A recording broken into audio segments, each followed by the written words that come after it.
Nas últimas aulas nós vimos como que as velocidades dos átomos de um gás estão distribuídos.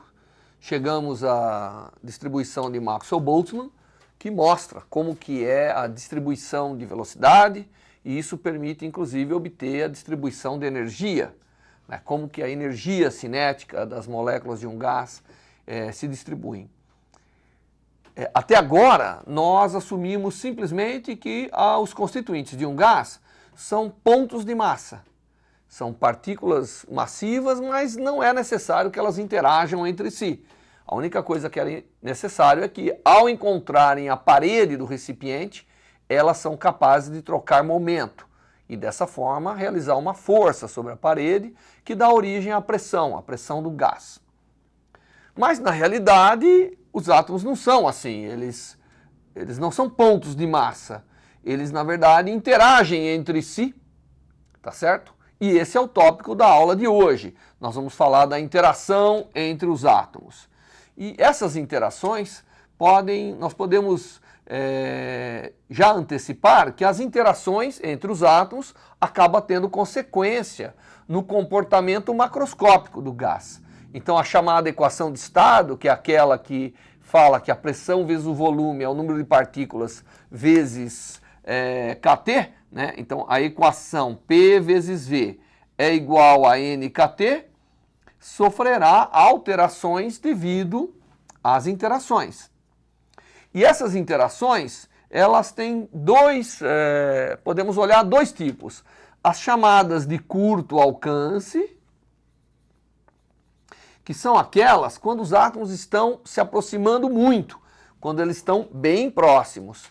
E aquelas que a gente chama de longo alcance, que é quando os átomos estão mais afastados, mas mesmo assim sentem a presença um do outro.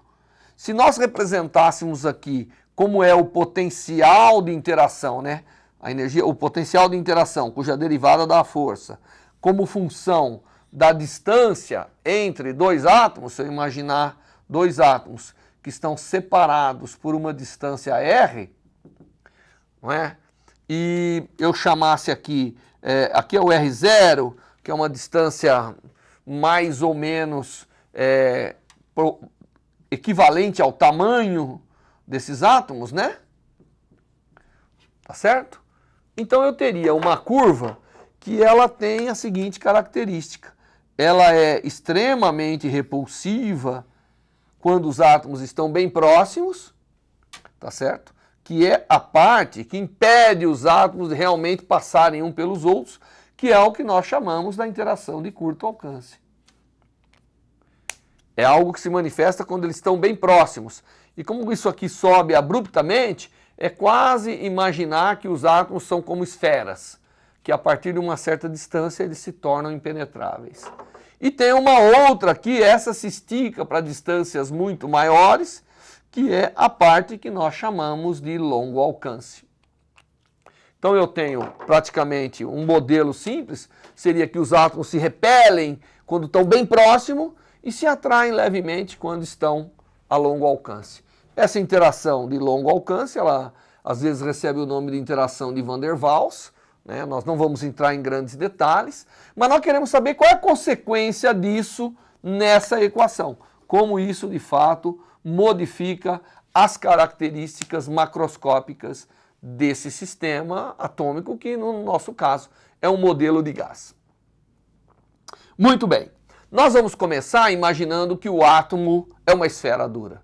Essa vai ser a nossa parte de curto alcance. Então, começando imaginando essa situação de curto alcance, nós vamos definir o que nós chamamos de um modelo onde o átomo tem um tamanho. E nós vamos fazer em primeira aproximação como se fossem esferas. duras. Esferas duras cujo raio dessa esfera é R. Isso significa que quando eu tiver dois átomos se aproximando, né, eles vão... O melhor que pode acontecer é eles estarem a uma distância 2R. Isso é o melhor que pode acontecer quando eu faço esse modelo de esferas duras. Mas, obviamente, nós sabemos que quando temos um recipiente, a maior parte do volume dentro do qual os átomos estão zanzando é vazio, né? Eles estão ocupando o volume todo através da sua energia, através do seu movimento. Tanto é que se eu pegar uma bexiga e diminuir muito a temperatura, os átomos se condensam uma gotícula de ar líquido, não é? Então, aquele é o volume realmente ocupado pelos átomos. Aí, quando eles viram gás, eles estão zanzando e, na verdade, ocupam um volume, mas devido ao seu, obviamente, à sua energia cinética, ao fato de que são animados de velocidade, e isso faz com que eles ocupem todo o espaço através dessa velocidade. Então, imaginando esse modelo de esfera dura, nós queremos agora assistir a um átomo caminhando pelo gás.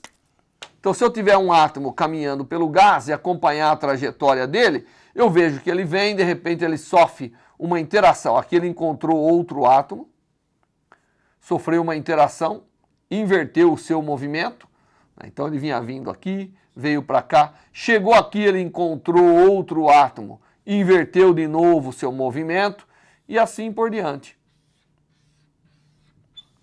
Essa é a trajetória feita por um átomo ao caminhar, né, pelo espaço. E a gente vê aqui que tem algumas coisas interessantes. Ele tem um certo caminho que ele percorre sem que ele encontre os outros. Isso é chamado caminho livre médio. Então, o caminho livre médio é o tamanho do espaço, do caminho que o átomo percorre sem encontrar outros. Claro que isso vai variando de tamanho e você tem um valor médio desse tamanho. Não é isso? Outra coisa que a gente vê é que se o átomo está caminhando pelo espaço com uma certa velocidade, existe um tempo, não é isso? Entre colisões. Isso aqui é o tempo entre colisões.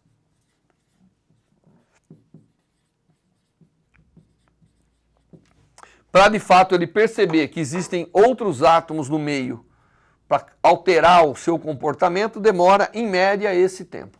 Então nós temos uma dimensão espacial e uma dimensão temporal que caracterizam essa interação dos átomos à medida que ele está no gás. Para entender um pouco isso, nós estamos fazendo um modelo de esfera dura, nós vamos esticar essa trajetória.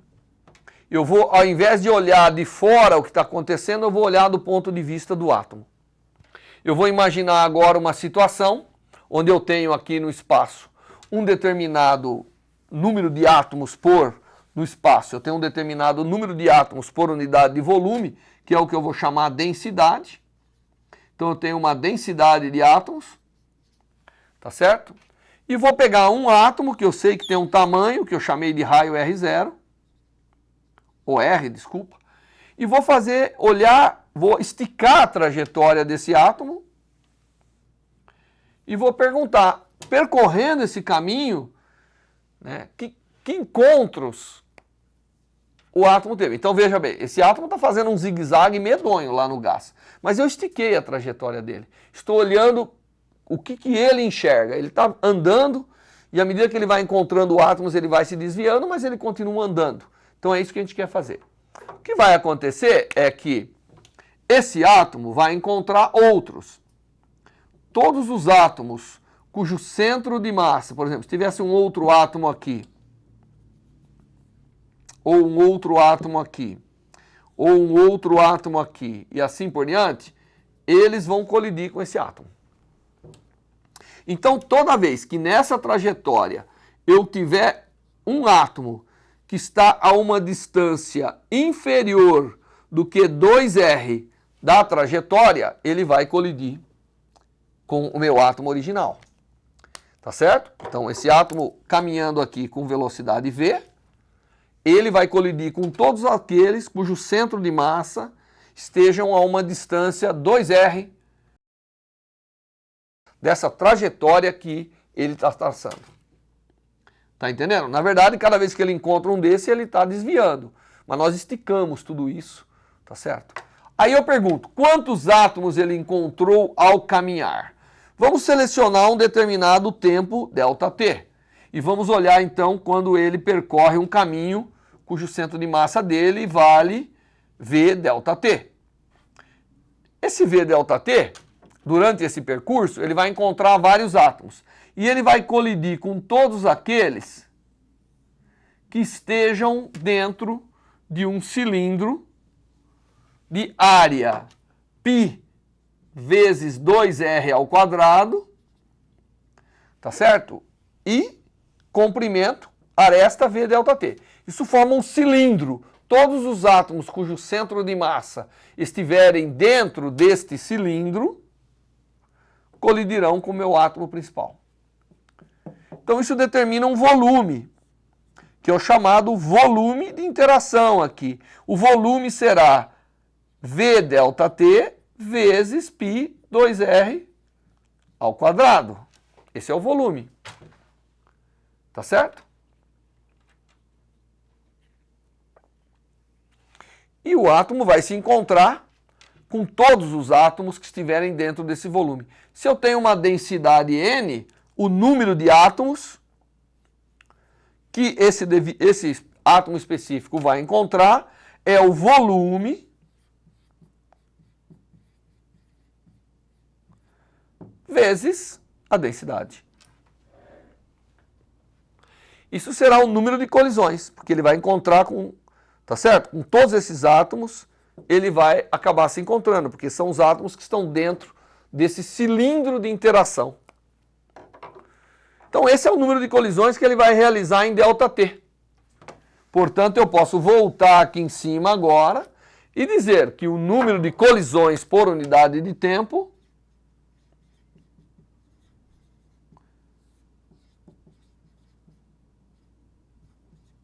que é a chamada taxa de colisão, vai ser igual a dividir esse número por ΔT, portanto é igual a V vezes π 2r ao quadrado vezes n.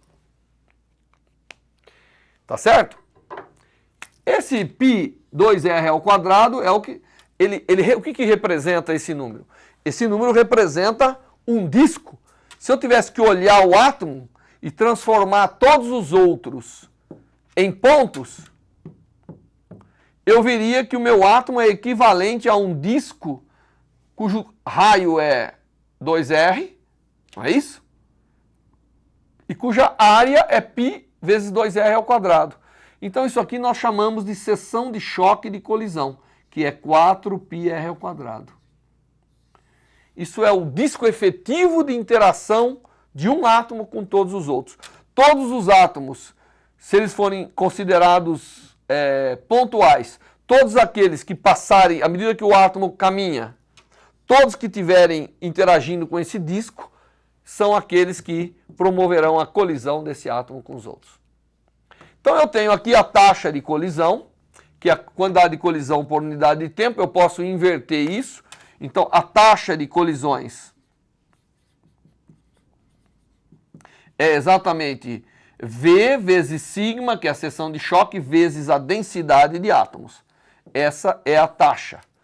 Isso é quantidade de colisão por unidade de tempo. Portanto, o tempo de uma colisão, entre colisões, que nós chamamos de tal, é o inverso disso, né? Se esse é o número de colisões por unidade de tempo, portanto, o tempo entre colisões é o inverso. Isso dá V sigma n, a menos 1. Esse é o chamado tempo entre colisões. Então eu tenho agora duas características básicas do sistema. Eu tenho, já determinei qual é o tempo entre colisões, que depende da velocidade, que aqui nós estamos considerando a velocidade média do gás, né? E esse tempo entre colisões, que é o chamado tempo de relaxação,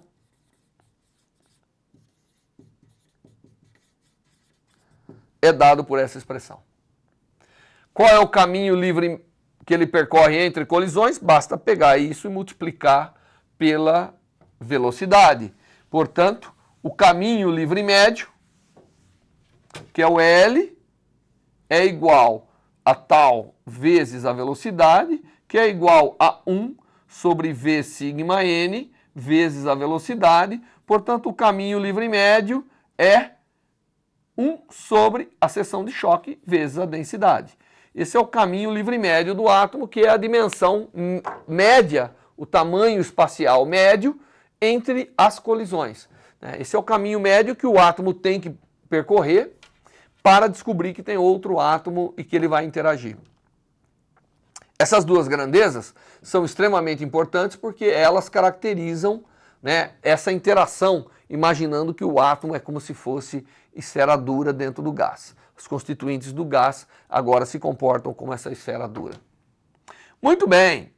Então, essas grandezas, que é a escala dimensional entre colisões e a escala temporal entre colisões, acaba sendo extremamente importante para determinar as propriedades de transporte de um gás. Tá certo? Quais são as propriedades de transporte que são importantes para a gente? Nós temos 3 tipos de propriedade de transporte que a gente considera. Então, tanto o L quanto o tal acabam sendo importantes na determinação das propriedades de transporte.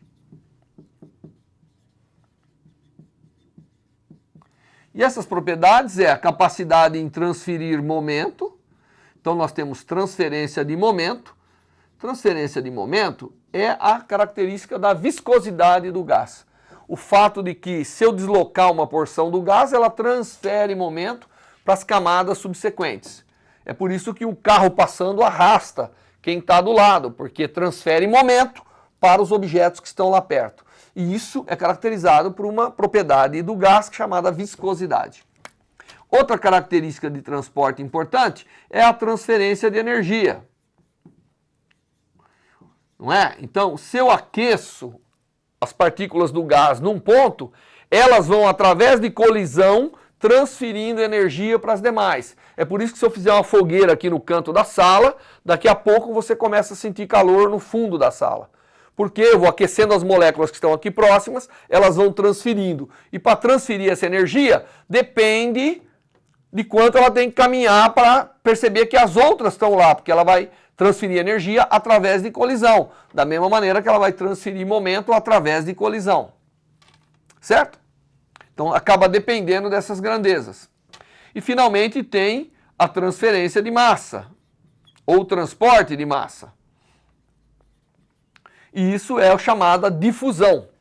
Se eu soltar um átomo aqui estranho, né, ou um átomo específico que eu pintei de vermelho, ele vai caminhar pelo espaço. Só que ele não vai caminhar em movimento retilíneo uniforme. Ele vai colidir com os outros.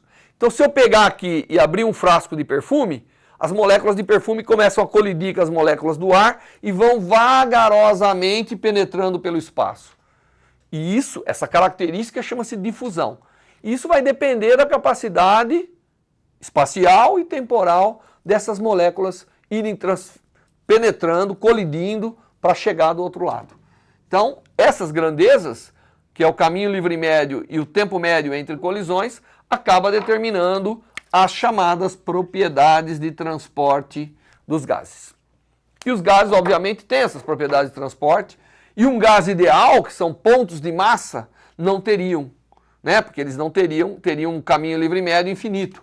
E aí, então, não é possível transferir momento, porque ia demorar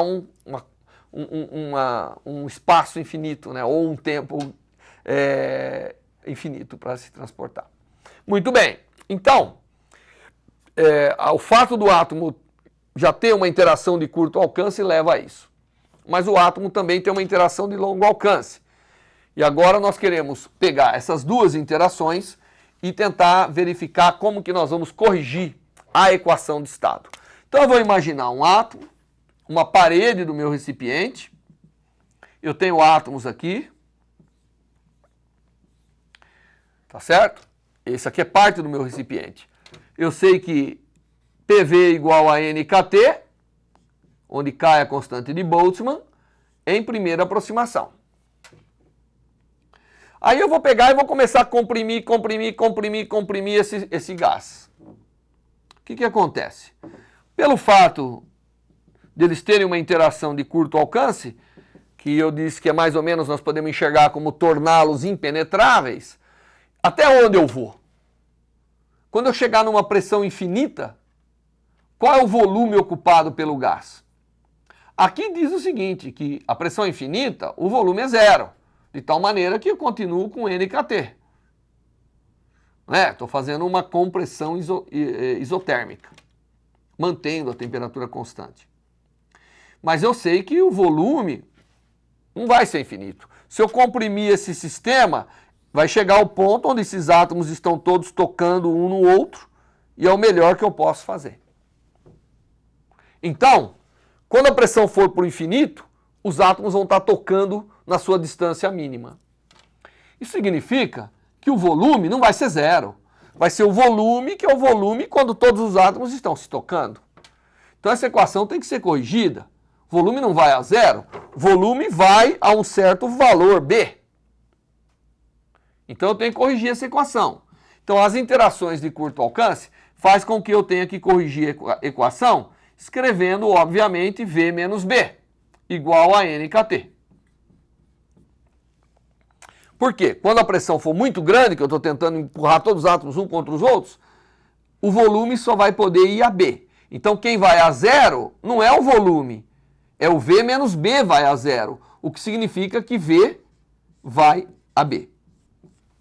Então, o fato desses átomos, vamos dizer, se tocarem atingindo um volume mínimo, leva a essa correção na equação de estado. Tá certo? Então é a primeira correção de interação que eu fiz na equação dos gases. Claro que eu estou fazendo de uma forma mais, eu diria, empírica aqui, né? Só explicando. Mas isso tudo pode ser deduzido de uma forma rigorosa, utilizando os princípios da mecânica e tudo isso. Isso não tem problema nenhum. Agora existe aquela interação de mais longo alcance. Vamos ver o que ela afeta. Imagine que eu tenho um átomo aqui. Vou pegar esse átomo específico que está no momento de transferir momento, está naquele instante que vai transferir momento para as paredes. O que acontece? Os demais átomos estão puxando ele um pouco. Essa interação entre os pares faz com que o efeito da pressão seja diminuído um pouco. Nós já vimos o efeito no volume. Agora temos que olhar o efeito na pressão. O fato de que os átomos, que agora estão mais distantes, por isso que é a parte de interação de longo alcance, o fato desses átomos estarem puxando um pouco o átomo que está interagindo com a parede, faz com que esses átomos transfiram menos momento para a parede. Então esses átomos, eles, de alguma maneira, sentem, esses átomos fazem com que esse faça uma pressão menor na parede. Ou a pressão que a parede faz é diminuída, né? São iguais. Então, dessa equação nossa aqui, nós vamos reescrever aqui em cima. Então, nós temos que a pressão, na verdade, do gás é igual a NKT dividido por V menos B. Isso é o que eu cheguei aqui corrigindo empiricamente, de uma forma bem assim qualitativa, aquilo que acontece devido ao fato de que os átomos agora têm uma interação de curto alcance que impede eles colapsarem. Mas tem também uma interação atrativa de longo alcance que faz com que a pressão seja levemente diminuída. Tá certo? Essa interação acontece aos pares, portanto ela é proporcional à densidade ao quadrado, não é?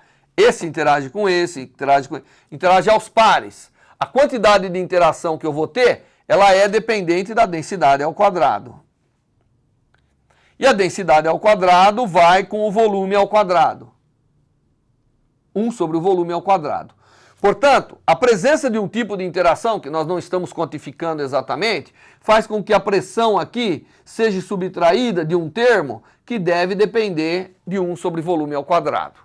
Então, a pressão real, ela é, na verdade, a pressão ideal, já corrigido pelo volume finito dos átomos ou pela interação de curto alcance, por um termo agora que deve depender, porque são interação aos pares. deve depender da densidade. Portanto, é alguma coisa que vem com 1 sobre V quadrado. Ou seja, o resultado disso é que a nova equação de estado é, passando esse cara para cá, né, e depois multiplicando pelo volume, essa é a nova equação dos gases que a gente obtém. Que a pressão vem com um termo aqui, ou seja, a pressão é diminuída, o volume de fato disponível tem que ser descontado desse volume finito dos átomos, e eu atinjo uma equação, que é uma equação que prevê que tanto o termo de pressão quanto o termo de volume merecem correções. Essa equação chama-se equação de Van der Waals. E a equação de Van der Waals é o primeiro passo que a gente pode dar para ter um gás, um comportamento do sistema atômico onde interações são importantes. E aí você vê que eu tenho aqui dois termos, tá certo? Que é o que eu vou considerar agora para poder verificar os efeitos que nós teremos no comportamento do gás devido à presença dessas interações. Que, como vocês viram, eu classifiquei originalmente como sendo as interações de curto alcance, que dá origem a esse termo, e as interações de longo alcance, que dá origem a esse termo. Essa equação recebe o nome de equação de Van der Waals, como eu escrevi aqui, porque o Van der Waals foi o primeiro a observar que tinha que se fazer isso, né? E o que é interessante é que com a presença dessas interações, nós temos um comportamento diferente dos gases. À medida que eu vario a temperatura, eu tenho um comportamento bem interessante, como nós vamos ver agora, fazendo curvas, que são as chamadas isotérmicas. Porque as isotérmicas são formas interessantes de quantificar o que está acontecendo com os átomos. Então eu vou colocar aqui a pressão, vou colocar aqui o volume e, obviamente, vou desenhar aqui, né, praticamente hipérbolas que estão a uma certa temperatura T1. À medida que eu vou diminuindo a temperatura, eu vejo que começa a ter um comportamento estranho. Até que eu tenha um comportamento bem estranho. Então, T2, T3, T1 maior do que T2, maior do que T3. E o que está acontecendo nesse caso? Está acontecendo o seguinte: o átomo tem uma energia, que é uma energia de movimento, tá certo? Então a energia do átomo, praticamente, a energia do átomo, os átomos estão em movimento. Tem aquela energia cinética que nós já discutimos. Mas agora tem mais energia. Existe aqui um termo de interação. A energia do sistema não é só movimento, tem interação. E se por um lado a interação, a energia cinética, quer fazer o átomo ocupar todo o espaço, a interação, como nós vimos, não necessariamente. Então, à medida que eu vou resfriando, eu vou removendo movimento. Porque nós vimos que a temperatura está associado com os graus de liberdade de movimento. À medida que eu vou resfriando, eu vou removendo o movimento. E aí essa interação, que quer de alguma maneira manter os átomos juntos, você já percebeu, quer manter junto, mas não tão junto. Existe o termo A, que nós vimos na equação de Van der Waals, que quer trazer os átomos junto. Existe o termo B, que quando eles estão muito juntos, quer evitar eles de colapsarem. Essas interações fazem com que o sistema mude de comportamento. E chegue nesse ponto aqui, um ponto estranho, um ponto interessante, que chega ao absurdo de que, aumentando o volume, a pressão aumenta. Isso é um indicativo de que algo estranho está acontecendo aqui. Tá certo? Esse tipo de comportamento mostra que algo estranho está acontecendo com o modelo e provavelmente nessa região esse modelo perde um pouco as suas características. O que está acontecendo nesse ponto é o que nós chamamos uma mudança de estado.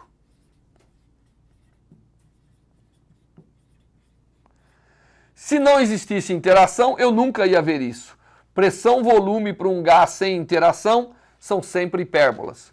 Mas, devido ao fato que tem interação, a uma temperatura começa a aparecer um comportamento diferente, um comportamento estranho, e aqui eu já lhe asseguro que o que está acontecendo é uma mudança de estado, o gás está indo da fase gasosa para a fase líquida.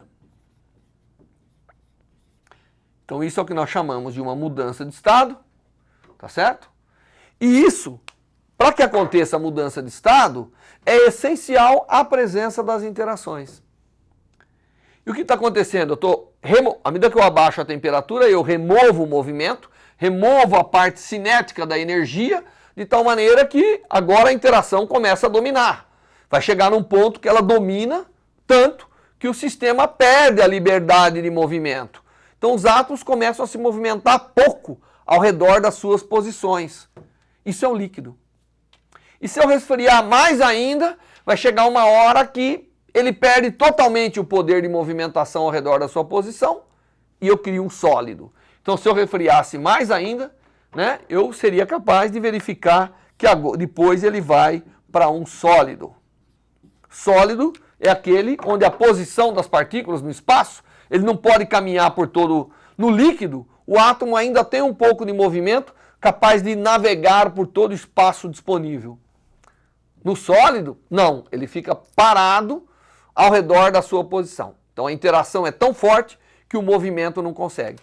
Se eu partir de um sólido e começar a aquecer, vai ser o contrário. Primeiro eu tenho as posições fixas, aí depois ele começa a movimentar ao redor da sua posição, daqui a pouco ele está sendo capaz de zanzar, aí o sólido virou líquido, e zanzar tanto que ele ocupa todo o espaço, virou o gás.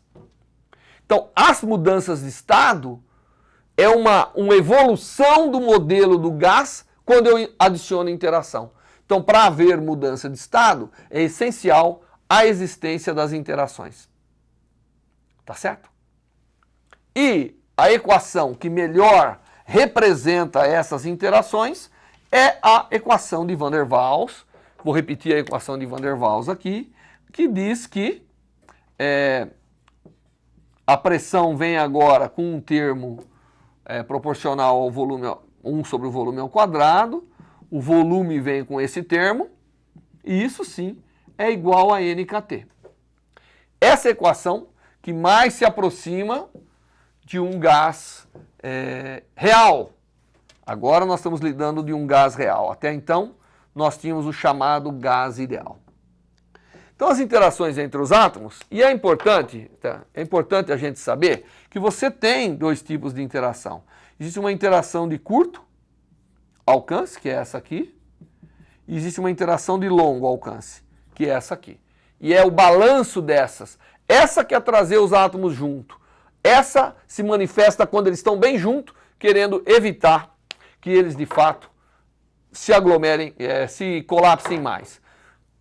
A compensação disso é que dá origem, não é? Essas interações, juntamente com a temperatura, que nós vimos representa a energia cinética dessa massa toda, que compõe o gás, esses pontos de massa. A compensação dessas interações e desse movimento é que dá origem aos chamados estados da matéria. Então, sólido, líquido e gasoso são manifestações do mesmo sistema, dependendo de quanto as interações ganham sobre o movimento representado pela temperatura. À medida que eu vou abaixando a temperatura, as interações vão ficando dominantes, até evitar que haja grandes deslocamentos dos átomos, que é o líquido, até congelar a posição desses átomos, embora eles ficam com um pequeno movimento ao redor das suas posições de equilíbrio, mas sem essa capacidade de navegar por todo o espaço, é o sólido. Então, os gases que nós assumimos como um modelo importante da atomística, ele é capaz de prever, à medida que eu coloco interação, ele também prevê as mudanças de estado. E isso é um ponto importante, porque afinal, nós fizemos um modelo de gás, considerando pontos de massa, onde nós éramos capazes de reproduzir as propriedades macroscópicas, pressão, volume, temperatura e a sua relação, mas não éramos capazes de transformar esse gás nunca num líquido. Faltava esse elemento, né? E esse elemento entra com as interações. E as interações são importantes para muitas coisas, inclusive o fato de que o gás real, ele é capaz de transportar certas grandezas físicas como momento, representado pela sua viscosidade, como energia, representado pela sua condutividade térmica, e massa, representado pela sua capacidade de difusão, pelo coeficiente de difusão que a gente chama. Muito bem. Com isso, a gente tem um modelo de átomo, o modelo atomístico, quer dizer, da matéria, que é capaz de explicar um monte de coisa que está ao nosso redor. Começamos com gases individuais, que era a coisa mais próxima de átomos individuais que a gente tinha, mas fomos realmente introduzindo novos conceitos até chegar a entender por que a matéria pode mudar o seu estado à medida que essas grandezas vão se compensando. Movimento e interações. A gente costuma dizer que essas mudanças de estado só podem acontecer em sistemas físicos que são que apresentam interação entre os seus constituintes. Isso é uma sentença que vale para qualquer sistema físico. As chamadas mudanças de fase, que é algo mais geral do que só a mudança de estado sólido, líquido e gasoso, ela só acontece quando você tem interação.